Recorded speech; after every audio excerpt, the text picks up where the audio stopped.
मैं अरुण अग्रवाल जी से कहूंगी कि अरुण अग्रवाल जी, आज के इस एफिडेविट को कैसे डिकोड किया जाए? ये झूठा है, सच्चा है, क्या माना जाए?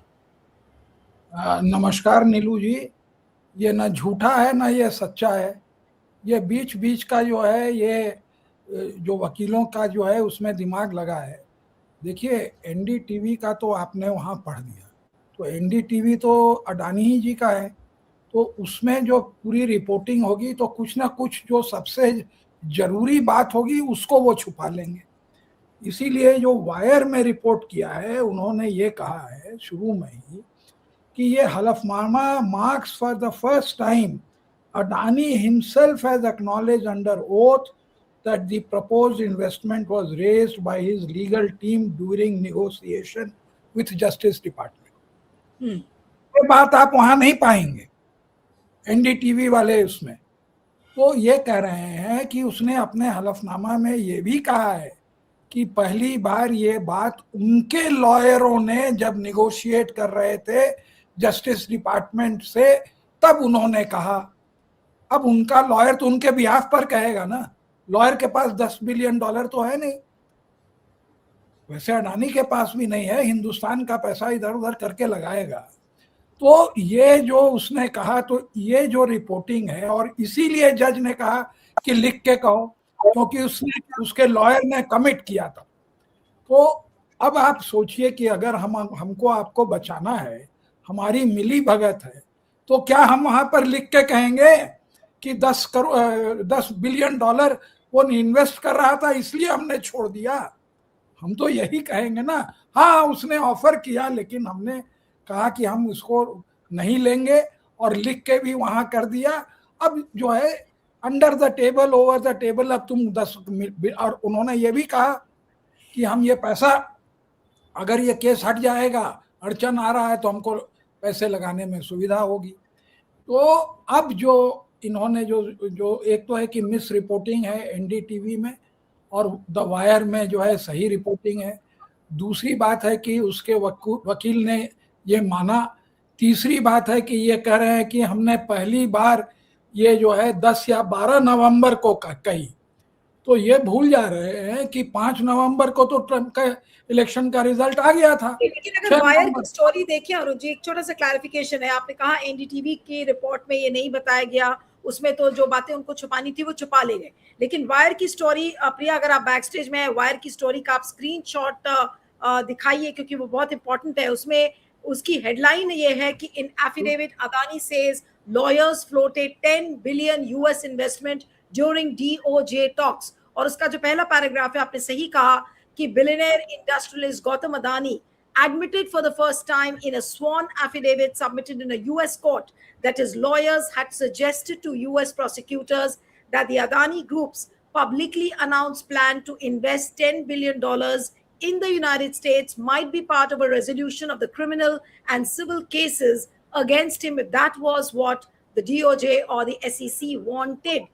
इसका मतलब क्या है? क्या हम ये माने कि ये अदानी का कबूलनामा है सर?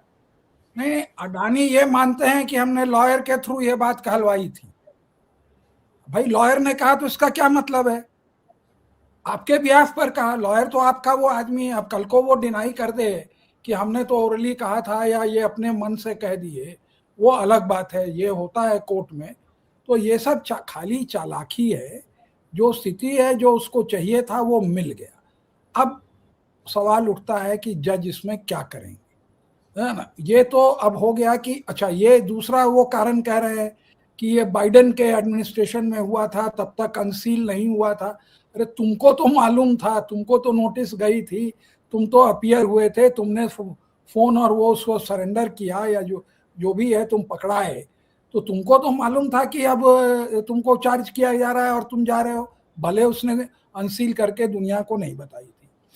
तीसरी बात कि आप कह रहे हो कि हमने तो ये बात बाइडेन के समय 13 नवंबर ही को कह दिया था कि हम जो है 10 बिलियन लगाएंगे, तो तब तक तो वो ट्रंप इलेक्ट हो गया था।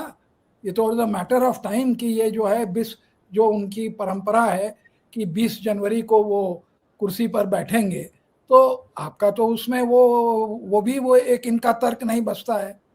तो अब हमें ये देखना है कि जज इसके ऊपर क्या कहते हैं, क्योंकि उन्होंने कुछ सोच के पूछा था और वो बात इनको कंफर्म करनी पड़ी कि हमारे लॉयर ने कहा था।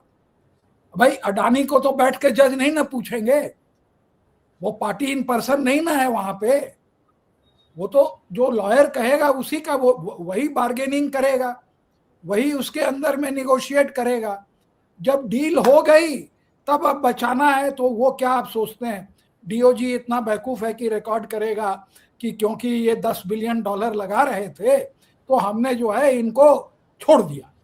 नहीं, लेकिन इसको एक आम आदमी, अरुण जी, इसको एक आम आदमी कैसे समझेगा कि ये अदानी का आम आदमी ये admission of guilt समझेगा है? कि ये कानून में खाली चालाकी होती है, सब कोई मिले रहते हैं और ये चालाकी के बावजूद ये बचते हैं कि नहीं बचते हैं। लेकिन ये आप समझ लीजिए कि कोई भी बेवकूफ भी से बेवकूफ अगर लॉयर होगा तो वो इस बात को नहीं मानेगा कि हमको घूस लेने के बाद या एक कंसिडरेशन के बाद हमने ये डिसाइड किया कि केस बदलेंगे। ये तो उसका नेचुरल रिस्पांस होगा। बट ये पेपर में आ गया कागज पे कि 10 बिलियन उसके लॉयर ने डीओजी को ऑफर किया था। नहीं, लेकिन जो एक चीज अदानी ने बोली कि ये तो हमने बहुत पहले डिक्लेयर कर दिया था, 15,000 jobs and 10 billion US dollars. इस बात पर कौन यकीन करेगा जो कह रहे नहीं हमने तो ये पहले कर दिया था इंडाइटमेंट के पहले। देखिए जज जानता है कि क्या झूठ बोला जा रहा है, क्या सच बोला जा रहा है। उसने तो कमिट, इसीलिए अगर बाइडेन जीता होता तो क्या वो कमिट करता? तब तक तो ट्रम्प जीत गए थे। तो नेचुरली सबसे पहले उसने वो अनाउंस किया कि भाई बात करने के लिए भी तो कुछ वो क्या कहते हैं वो एडवांस या एक वो देना पड़ता है गुडविल। तो उन्होंने पहले ही रख दिया तराजू पे कि ये देखो 10 बिलियन लगाएंगे, तभी तो वो बात। इज द बॉल इन जज निकोलस गुराफिस कोर्ट, क्योंकि अब एफिडेविट तो उन्होंने दे दिया, अब जज क्या यकीन उस एफिडेविट पे करेगा? नहीं, वो पूरा उसमें रिकॉर्ड सही हो गया, कोई उसमें दिक्कत नहीं है। अब जज को उसके ऊपर डिसीजन लेना है। ये रिकॉर्ड पे आ गया कि इन्होंने लॉयर के थ्रू 10 बिलियन ऑफर किया था। दूसरी बात ये रिकॉर्ड पे आ गई कि जो एक्सपेक्टेड था कि डिपार्टमेंट ऑफ जस्टिस के जो डिप्टी अटॉर्नी हैं जो प्रोसिक्यूट कर रहे हैं, उन्होंने ये 10 बिलियन के ऑफर को कंसिडर नहीं किया और ये लिख के भी उनको ईमेल से भेज दिया कि हम इस ऑफर को हम कंसिडर नहीं करेंगे, हम इस ऑफर के से इंडिपेंडेंट डिसीजन लेंगे। बिल्कुल, क्योंकि कोई भी आदमी ये बात कहता, कोई ये नहीं कहेगा कि हमने घूस लिया, वो तो ये कहेगा हाँ वो घूस दे रहे थे लेकिन हमने घूस नहीं ली, लेकिन हमने इंडिपेंडेंटली देखा कि इसमें कोई मामला नहीं, तो हमने इसको छोड़ दिया। ये है इसकी अनॉलिटी।